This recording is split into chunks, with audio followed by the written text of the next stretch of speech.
Assalamualaikum warahmatullahi wabarakatuh. Kami dari kelompok 4 akan mempresentasikan hasil diskusi yang sudah kami lakukan mengenai teknik penipuan dan penyalahgunaan komputer.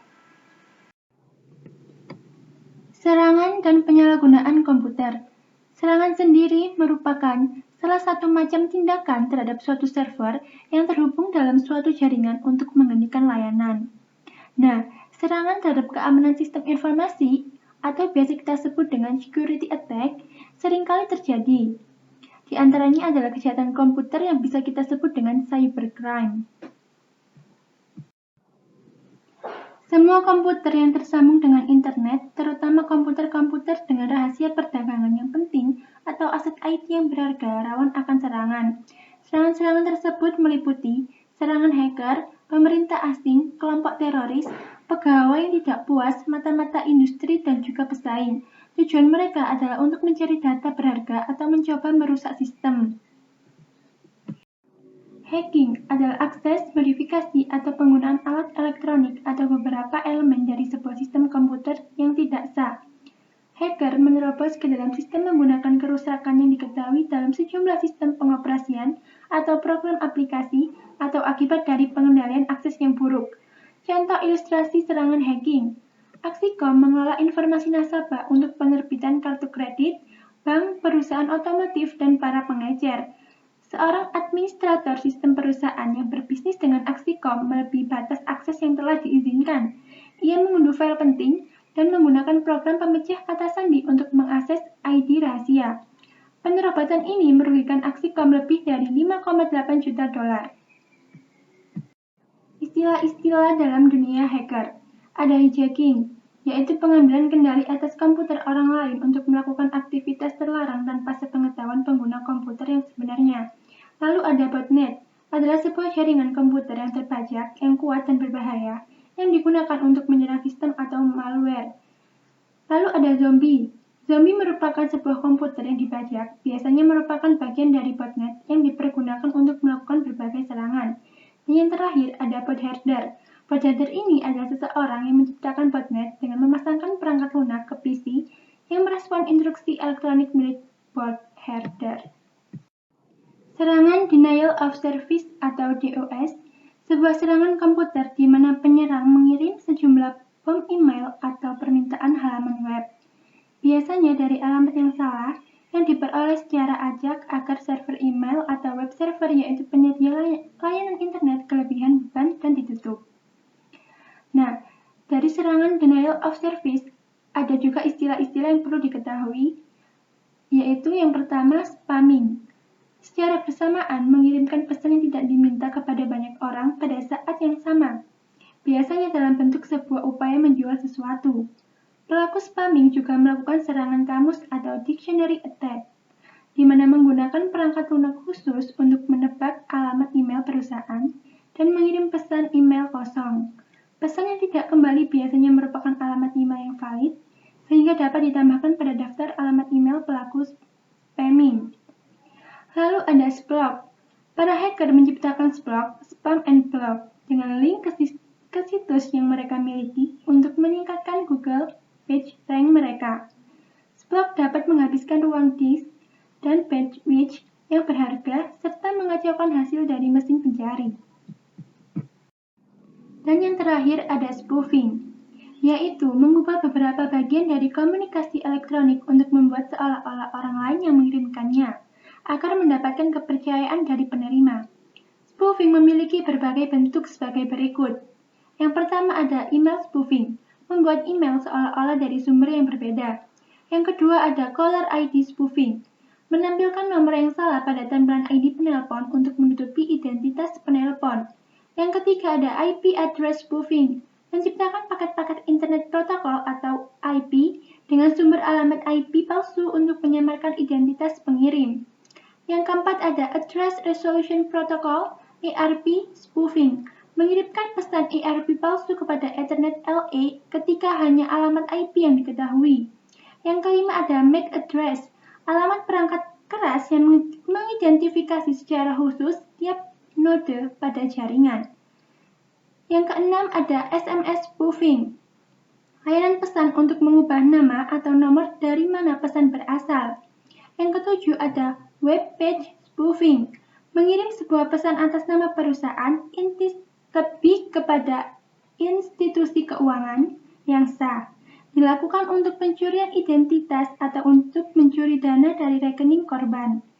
Dan yang terakhir ada DNS spoofing, melacak ID dari domain name system, sebuah buku telepon internet yang mengubah domain atau nama jaringan menjadi alamat IP. Serangan Zero Day adalah sebuah serangan di antara waktu kerentanan sebuah perangkat lunak baru ditemukan dan waktu sebuah pengembang perangkat lunak merilis patch untuk memperbaiki masalah tersebut. Patch adalah kode yang dirilis pengembang perangkat lunak yang memperbaiki kerentanan perangkat lunak tertentu. Tujuan pengembang perangkat lunak meminimalkan jendela kerentanan adalah untuk memantau situs hacker yang telah diketahui, sehingga para pengembang mengetahui kerentanan ketika komunitas hacker beraksi. Cross-site scripting atau XSS adalah sebuah kerentanan di halaman situs dinamis yang memungkinkan penyerang menerobos mekanisme keamanan browser korban untuk mengeksekusi kode, mengira bahwa itu berasal dari situs yang dikehendaki. Kelemahan pada XSS dalam aplikasi jaringan saat ini dan terjadi setiap aplikasi jaringan menggunakan input dari seseorang pengguna ke dalam output yang dihasilkan tanpa memvalidasi atau mengkodenya. Kemungkinan sebuah situs mengandung kerentanan XSS sangatlah tinggi. Serangan limpahan buffer. Ketika jumlah data yang dimasukkan ke dalam sebuah program lebih banyak daripada jumlah dari input buffer. Limpahan input menimpa instruksi komputer berikutnya, menyebabkan sistem rusak. Para hacker memanfaatkannya dengan merangkai input sehingga limpahan memuat kode yang menyatakan ke komputer apa yang dilakukan selanjutnya. Kode ini dapat membuka pintu belakang dari sistem, memberi penyerang pengendalian penuh atas sistem.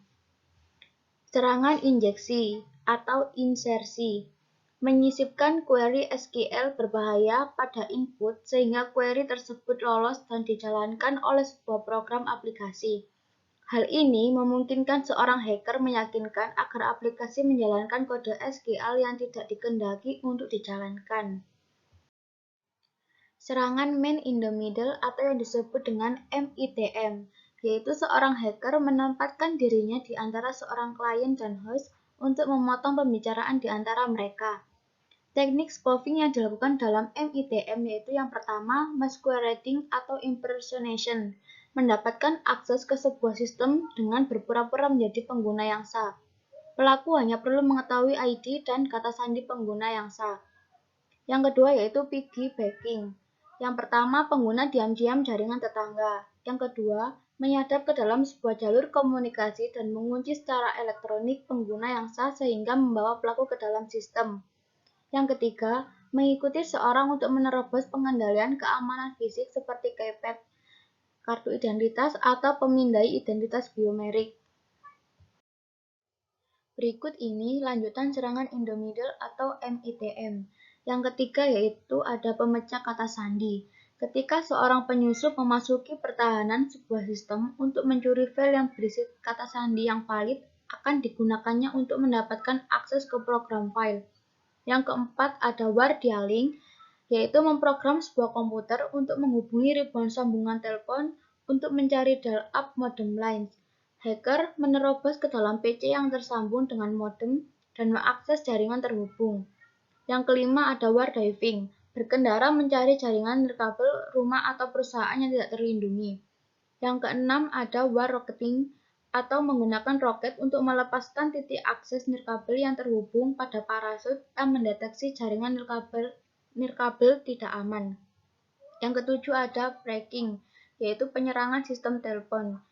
Yang kedelapan ada data diddling, yaitu mengubah data sebelum atau selama entry ke dalam sistem komputer untuk menghapus, mengubah, memperbarui data sistem kunci yang salah.